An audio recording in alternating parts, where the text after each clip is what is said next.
Hi everyone, I'm Cadet Mahinay Paul Justin.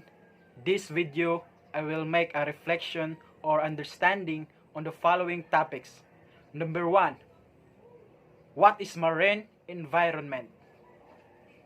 2, what are the major sources of marine pollution? 3, explain what is the MARPOL Convention. Let's go! Oceans cover over 70% of the Earth's surface. They not only serve as the planet's largest habitat. So, what is marine environment? So, let me think. Marine environment consists of an area with water bodies such as seas, oceans, bays, and river. Marine environment waters may be fresh or salty. Different organisms inhabit their marine according to their adaptations.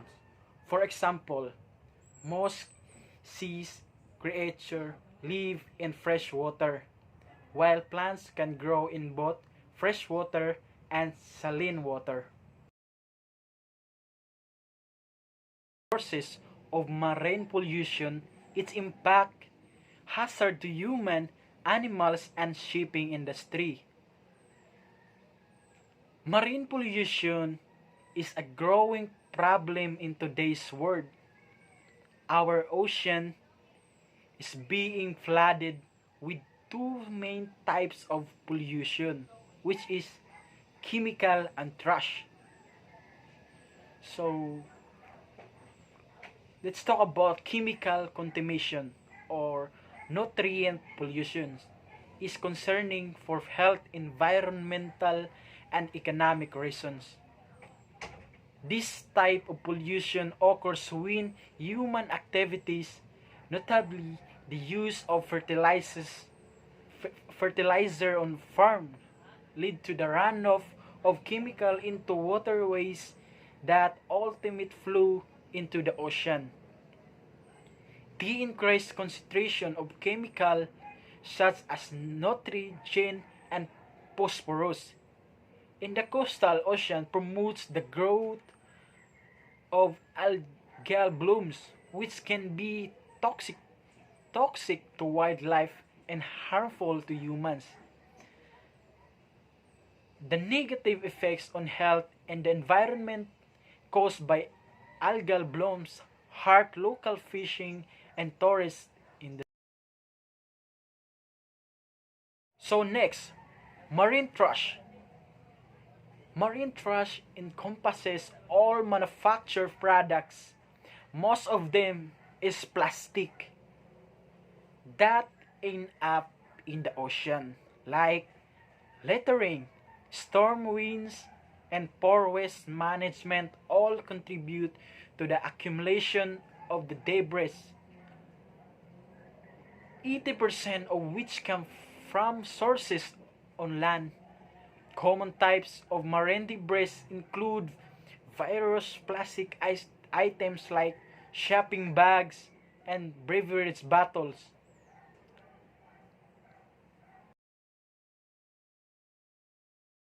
So next, the environmental effects of shipping industry include air pollution, water pollution, acoustic and oil pollution. So ships are responsible for more than 18% of some air pollutants. So number one effects of this is ballast water.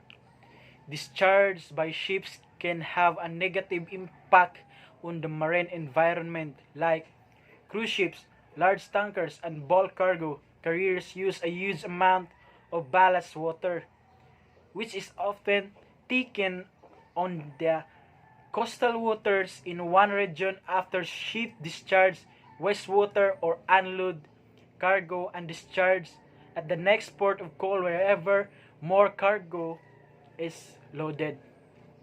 So next is sound pollution.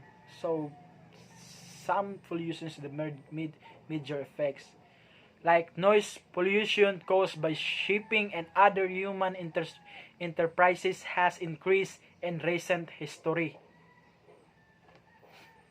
So next is the atmospheric pollution. So like it exhaust gases from ships are considered to be a significant source of air pollution both for conventional pollutants and greenhouse gases. So next is the oil spill. So most commonly associated with ship pollution are oil spills. While less frequent than the pollution that occurs from daily operations, oil spills have devastating effects while being toxic to marine life. Polycyclic, aromatic, or hydrocarbons. The components of these is crude oil are very difficult to clean up and last for years in the sediment and marine environment. Next is the wastewater.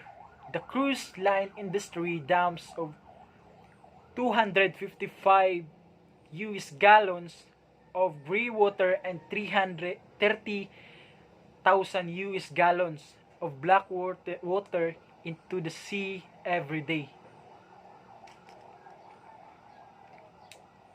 Next is the solid waste. Generated on a ship include glass, paper, cardboard, aluminum, steel cans, and plastics. It can be either non-hazardous or hazardous in nature. Solid waste that enters the ocean may become marine debris and can then pose a threat to marine organisms, humans, coastal communities, and industries that utilize marine waters. And that's all the reflection of the marine pollution. What is MARPOL Convention? MARPOL Convention was adopted on November 2, 1973 at International Maritime Organization. The Protocol of 1978 was adopted in response to a phase of tanker accident in 1976 to 1977. As the 1973 MARPOL Convention had not yet entered into force, the 1978 MARPOL Protocol absorbed the parent convention. So, number 1, Annex 1. Annex 1 Regulation for Prevention of Pollution by Oil entered into force to October 1983. So, this covers prevention of pollution by oil from operational measures as well as from accidental discharge. In 1992, amendments to Annex 1 made it mandatory for new oil tankers to have double hulls and brought in a pace in schedule for existing tankers to fit double hulls, which was subsequently revised in 2001 and 2003. Number 2 is the Annex 2, Regulation for the Control of Pollution by Noxious Liquid Substances in Bulk, entered into force on October 2, 1983. This details the discharge criteria and measures for the control of pollution by noxious liquid substances carried on bulk. Some 250 substances were evaluated and included in the list appended to the convention. The discharge of their reduce is allowed only to reception facilities until certain concentration and conditions are complied with. In any case, no discharge of reduced containing noxious substances is permitted within 12 miles of the nearest land. So next is the Annex 3, Prevention of Pollution by Harmful Substances carried by sea and package form. So this entered into force on July 1, 1992. So this contains general requirements for the issuing of detailed standards of packing, marking, labeling, documentation, stowage, quantity limitation, exceptions, and notification. For the purpose of this annex, harmful substances are those substances which are identified as maritime pollutants in the International Maritime Dangerous Goods Code, or which meet the criteria in Appendix of Annex 3. So next is Annex 4. The prevention of pollution by sewage from ships. This entered into force of September 27, 2003. This contains requirements to control pollution of the sea by sewage. The discharge of sewage into the sea is prohibited except when the ship has in operation an approved sewage treatment plant, or when the ship is discharging commute and disinfect sewage using an approved system and a distance of more than 3 nautical miles from the nearest land sewage which is not commute or disinfect has to be discharged at a distance of more than 12 miles from the nearest land. Next is the Annex 5. Prevention of pollution by garbage from ships. This entered into force on December 31, 1988. This deals with different types of garbage, specifies the distances from the land and the manner in which they may be disposed of. The most important feature of the annex is the complete ban imposed on the disposal into the sea of all forms of.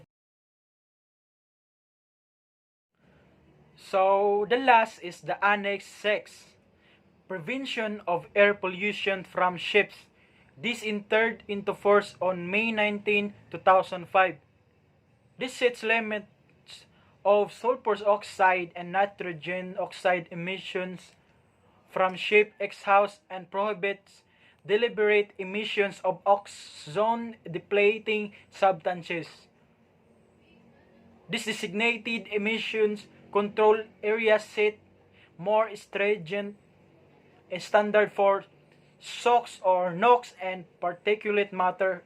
A chapter adopted in 2011 covers mandatory technical and operational energy efficiency measures aimed at reducing greenhouse and gas emissions from ships. So that's all, guys, and thank you. Once again, I'm Cadet Mahinay Paul Justin from BSM T2 215. Thank you.